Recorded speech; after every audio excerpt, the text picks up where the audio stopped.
Assalamualaikum warahmatullahi wabarakatuh. Alhamdulillah kita berjumpa lagi dalam rubrik konsultasi syariah bersama Ustadz Ami Nurbait.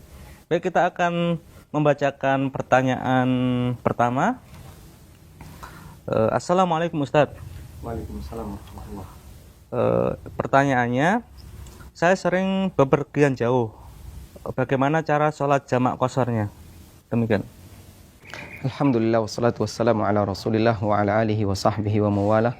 Wa asyhadu an la ilaha illallah wahdahu la syarikalah wa asyhadu anna Muhammadan abduhu wa rasuluh.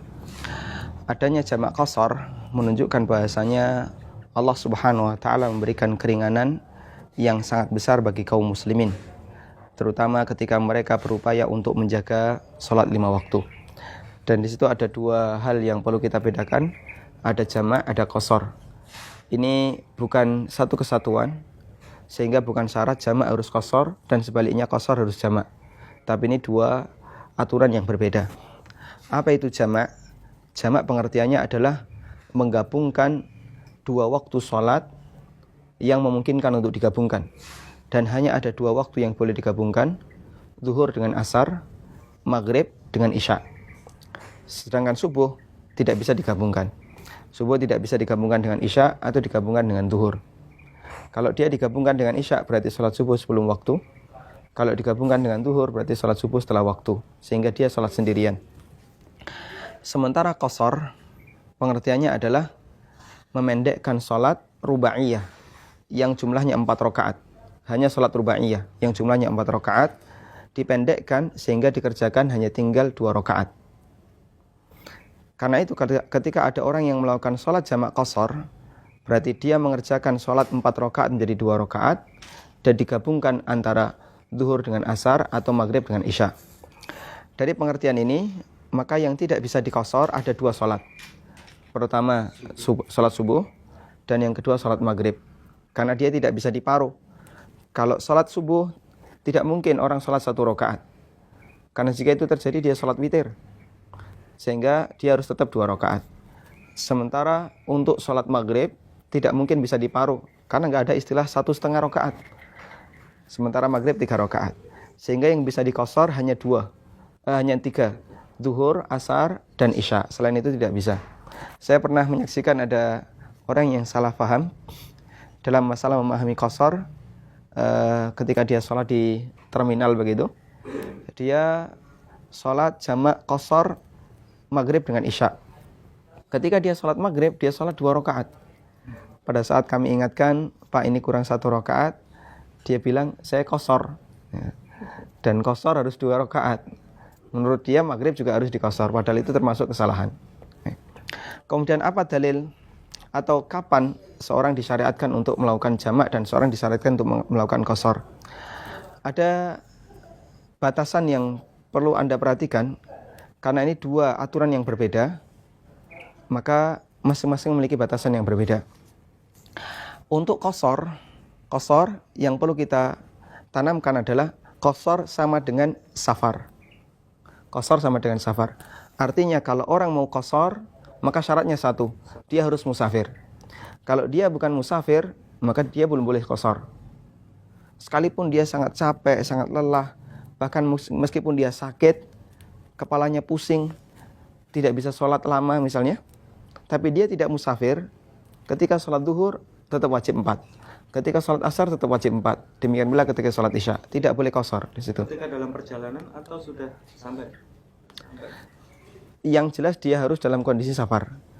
Nanti kita akan jelaskan kapan batasan orang bisa disebut musafir. Maka di sini yang perlu kita perhatikan adalah qasar sama dengan safar. Kalau Anda musafir, silahkan qasar. Tapi kalau Anda tidak musafir, maka Anda tidak boleh qasar. Apa dalilnya? Dalilnya adalah keterangan dari sahabat Ibnu Umar radhiyallahu anhuma. Beliau pernah mengatakan, sahibtu Rasulullah sallallahu alaihi wasallam, fakana la yazidu ala rak'ataini fi safari. Wa Abu Bakrin wa Umar wa Uthman kadzalik radhiyallahu taala anhum. Kata Ibnu Umar, aku pernah bersama Rasulullah sallallahu alaihi wasallam Dan beliau tidak lebih melakukan sholat tidak lebih dari 2 rakaat ketika beliau sedang safar. Dalam arti sholat yang 4 rakaat dikerjakan hanya 2 rakaat ketika safar. Demikian pula Abu Bakar, Umar, dan Utsman. Kadzalika beliau melakukan yang sama ketika safar. Ini dalil bahasanya pada waktu orang yang safar, dia diperbolehkan untuk qashar. Dan qashar sama dengan safar. Kemudian yang kedua, yaitu jamak. Batasan dari jamak adalah jamak sama dengan butuh. Jamak sama dengan butuh. Makanya sebagian ulama mengistilahkan jamak dengan sunnatun aridah. Sunnatun aridah artinya amalan yang dilakukan secara insidental ketika orang butuh untuk melakukannya. Kenapa jamak hanya boleh dilakukan ketika butuh? Karena pada hakikatnya salat itu dikerjakan tepat waktu.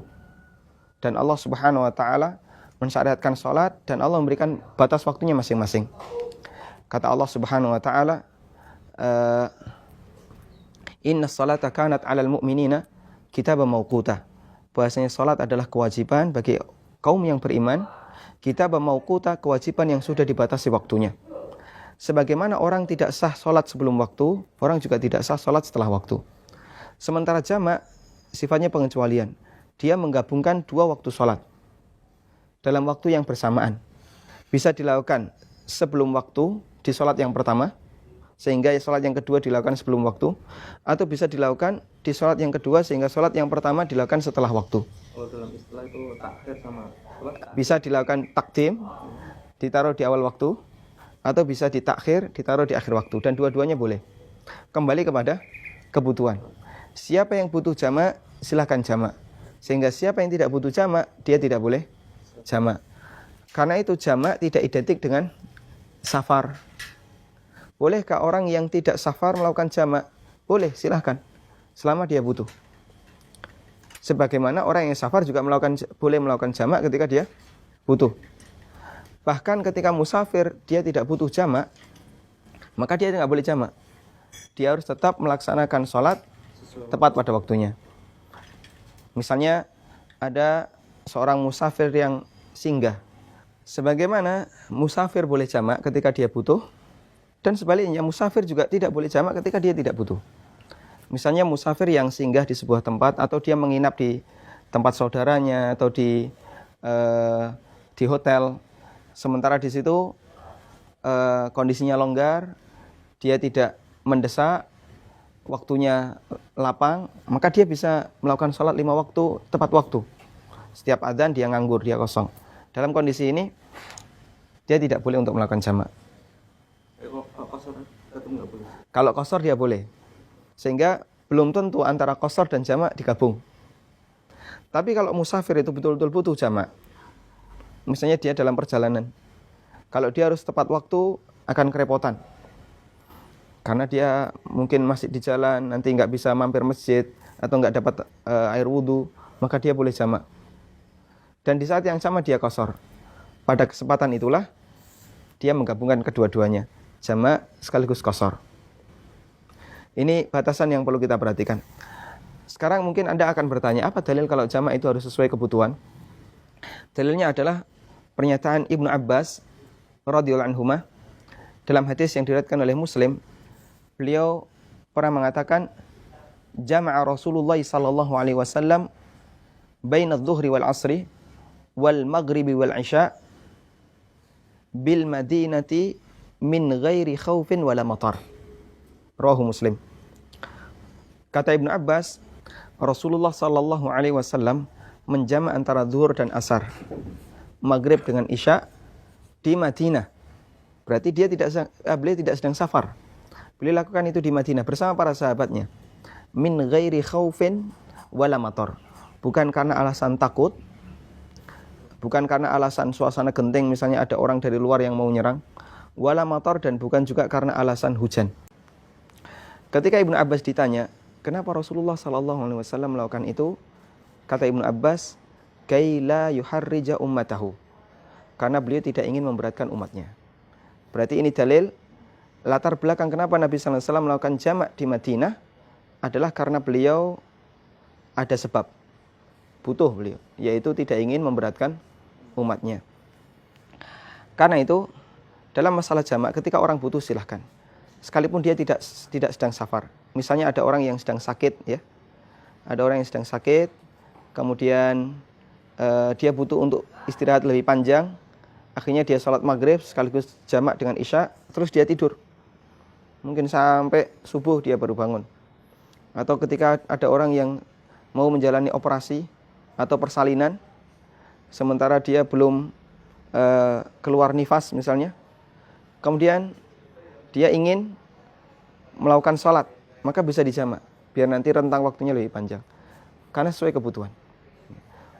Kemudian apa batasan musafir?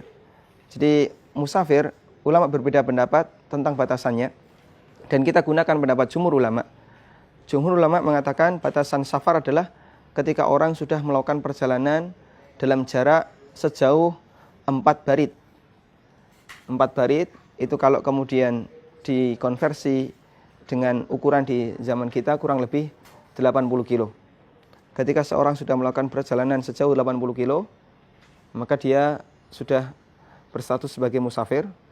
Dan pada saat dia sudah keluar dari kampungnya, sudah keluar dari negerinya, maka dia sudah boleh qashar. Sebagaimana Nabi SAW melakukan qashar di Dzulhulaifah ketika beliau menuju Mekah. Kata Anas bin Malik radhiyallahu anhu dalam hadis riwayat Bukhari Muslim, "Shalla Nabi sallallahu alaihi wasallam bil Madinati arba'an wa bidil khulaifati rak'atain." Kata Anas bin Malik, Rasulullah sallallahu alaihi wasallam di Madinah beliau salat 4 rakaat. Kemudian beliau salat di Dzulhulaifah 2 rakaat. Kenapa di Dzulhulaifah beliau sudah salat 2 rakaat? Artinya sudah qashar, karena jarak atau karena ketika beliau sudah di Dzulhulaifah, beliau sudah keluar dari Madinah. Padahal jarak antara Dzulhulaifah dengan Madinah masih sangat dekat, kurang lebih 10 kilo atau mungkin lebih sedikit. Hanya sejarah itu Nabi SAW sudah qashar, berarti beliau sudah status sebagai musafir. Maka orang misalnya keluar dari Jogja dan sudah meninggalkan seluruh kampung Jogja, bagian dari Jogja, meskipun jaraknya masih dekat dengan batas kota Jogja. Kalau Prambanan dia masih masuk wilayah Jogja ya. Kalau masih sekitar Klaten masih masuk wilayah Jogja. Misalnya dia sudah agak ke timur, mungkin mendekati Solo ya, maka dia sudah boleh melakukan qashar ketika dia mau melakukan perjalanan jauh sejarak 80 kilo. Misalnya dia mau ke Sragen ya, ke arah timur, ke arah Sragen atau ke arah Surabaya, keluar dari Jogja, dia sudah boleh untuk melakukan qashar. Wallahu ta'ala alam. Ya semoga bisa dijadikan panduan, karena masih banyak kaum muslimin yang kebingungan tentang masalah dua hal ini, antara jamak dan qashar. Terima kasih Ustadz atas jawabannya. Demikian pemirsa jawaban Ustadz Ami tentang permasalahan jamak qashar. Mudah-mudahan kita bisa mengambil manfaat. Kurang lebihnya mohon maaf. Wassalamualaikum warahmatullahi wabarakatuh.